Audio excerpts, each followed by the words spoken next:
AP ఉప ముఖ్యమంత్రి పవన్ కళ్యాణ్ పార్వతీపురం మన్యం జిల్లా సాలూరు పర్యటనలో నకిలీ ఐఏఎస్ వ్యవహారం కలకలం రేపింది. దీంతో అప్రమత్తమైన ఏపీ ప్రభుత్వం వ్యవహారాన్ని సీరియస్ గా తీసుకుంది. హోంమంత్రి విచారణకు ఆదేశించారు. మక్కువ మండలం బాగోజాలంలో పర్యటనలో నకిలీ ఐపీఎస్ అధికారి ప్రత్యక్షమయ్యాడు. అతనిని విజయనగరం జిల్లా గరివిడికి చెందిన మాజీ సైనికుడు సూర్యప్రకాష్ గా అనుమానిస్తున్నారు. కాగా దీనిపై పోలీసు అధికారులు విచారణ చేపట్టారు.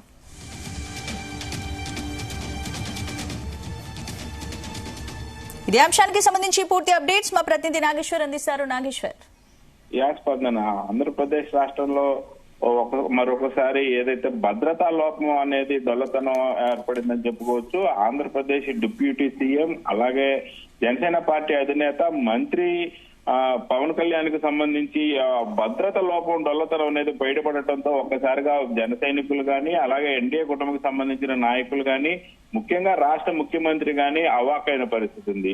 ఆంధ్రప్రదేశ్ ఉప ముఖ్యమంత్రి పవన్ కళ్యాణ్ పార్వతీపురం మన్యం జిల్లా సాలూరు పర్యటనలో నకిలీ ఐపీఎస్ అధికారి పవన్ కళ్యాణ్ తో పాటు తాను ఐపీఎస్ అధికారి అంటూ పవన్ కళ్యాణ్ కి సెల్యూట్ కొట్టడం, పవన్ కళ్యాణ్ తో పాటు తిరగటం, అలాగే పవన్ కళ్యాణ్ ఎక్కడికి వెళ్తే అక్కడికి వారి వంట వెళ్లటం అనేది ఒకసారిగా బయటపడటంతో భద్రతా లోపం ఎంత డొల్లతనంగా ఉండదనేది కూడా బయటపడింది. ముఖ్యంగా ఏదైతే ఆ పార్వతీపురం మన్యం జిల్లాలకు సంబంధించి కూడా ముఖ్యంగా అదంతా రిమోట్ ఏరియా, నక్సల్స్ ఏరియా, ఎప్పుడు నక్సల్స్ ప్రభావిత ప్రాంతంగా ఉంటది. అక్కడికి కూడా ఆ పవన్ కళ్యాణ్ కి సంబంధించి అధికారులు ఎవరు కూడా పర్యటనకి రావడానికి అధికారులు ఎవరు ఒప్పుకున్న పరిస్థితి లేదు. కానీ పవన్ కళ్యాణ్ ఖచ్చితంగా వెళ్లాల్సిందే, పర్యటన చేయాల్సిందే అంటూ కూడా పవన్ కళ్యాణ్ వెళ్లిన నేపథ్యంలో పవన్ కళ్యాణ్ ని అక్కడ అధికారులు అడుగడుగునా కూడా ప్రతి పొదడుగులకు కూడా ఒక సెక్యూరిటీని పెట్టి పవన్ కళ్యాణ్ పర్యటన కట్టుదిట్టమైన ఏర్పాట్లలో చేసిన పరిస్థితి ఉంది. అసలే ఆ రిమోట్ ఏరియా అలాగే నక్సల్స్ ప్రభావిత ప్రాంతము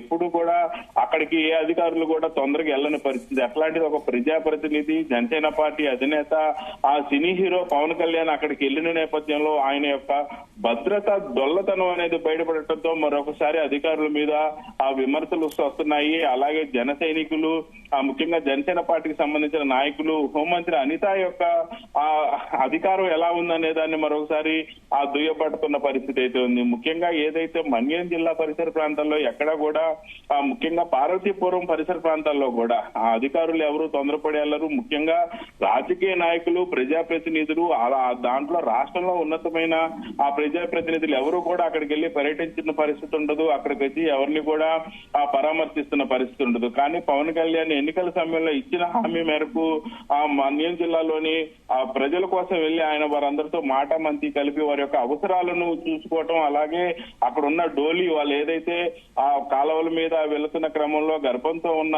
మహిళలు కానీ అలాగే వాళ్ళు కాలువల మీద వెళ్ళలేని పరిస్థితిలో కొంతమంది అక్కడే చనిపోతున్న పరిస్థితి ఉంది.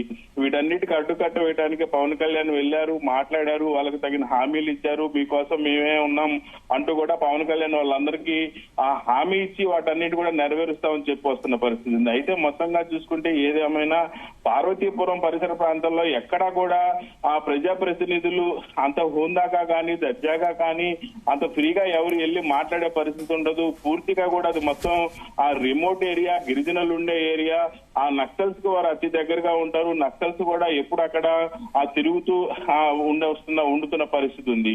అయితే గత 10 సంవత్సరాల క్రితంగానే మనం చూసుకుంటే అక్కడ ఒక ప్రజాప్రతినిధిని, ఒక ఎమ్మెల్యేను కూడా నక్సలైట్లు కాల్చి చంపిన పరిస్థితి ఉంది.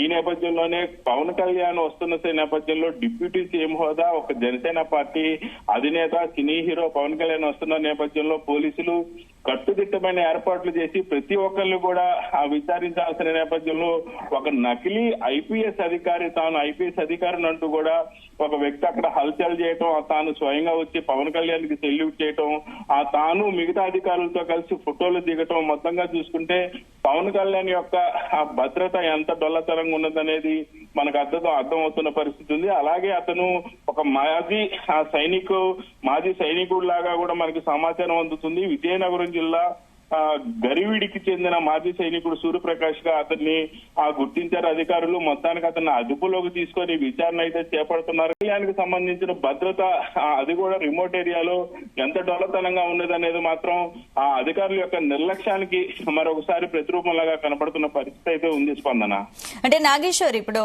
ఈ మధ్య పర్యటనలో పవన్ కళ్యాణ్ పర్యటించిన పర్యటనలో నకిలీ ఐపీఎస్ వ్యవహారం బయటపడింది కాబట్టి మరి ఇప్పటికైనా కళ్ళు తెరుచుకుని ప్రభుత్వం ఏ విధమైన చర్యలు తీసుకునే అవకాశం ఉంది? ఖచ్చితంగా ఇప్పుడు ఆ పవన్ కళ్యాణ్ కి సంబంధించి ఆ స్పందన ఆంధ్రప్రదేశ్ లో ఆయన ఒక శక్తిలాగా ఎదుగుతున్న పరిస్థితి ఉంది.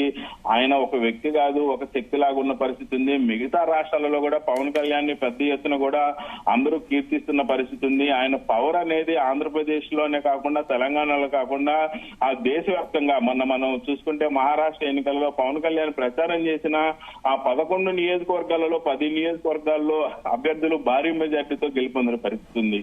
అలాగే ఎన్డీఏ కూటమికి సంబంధించి కూడా ఆంధ్రప్రదేశ్ 2024 ఎన్నికలకు సంబంధించి పవన్ కళ్యాణ్ ఆ ఎన్డీఏ కూటమికి సపోర్ట్ చేసిన నేపథ్యంలో 100% ఇటు ఎంపీ సీట్లు ఎమ్మెల్యే సీట్లు గెలిచి ఆంధ్రప్రదేశ్ రాష్ట్రంలోనే కాకుండా దేశంలోనే ఆయన ఒక రికార్డు సృష్టించిన పరిస్థితి ఉంది. ఈ నేపథ్యంలోనే పవన్ కళ్యాణ్ కి కట్టుదిట్టమైన ఏర్పాట్లు చేయని పక్షంలో ఆ పవన్ కళ్యాణ్ పరిస్థితి భవిష్యత్తులో అంధకారం అయ్యే పరిస్థితి ఉంది. ఆయనకి ఏదైనా ఇబ్బంది జరిగితే ఆంధ్రప్రదేశ్ లో లా అండ్ ఆర్డర్ కంట్రోల్ చేయని పరిస్థితి ఉంటుంది. కాబట్టి ఖచ్చితంగా హోంమంత్రి అనిత ఖచ్చితంగా దీని మీదకి సంబంధించి ఆమె రివ్యూ తీసుకోవాలి.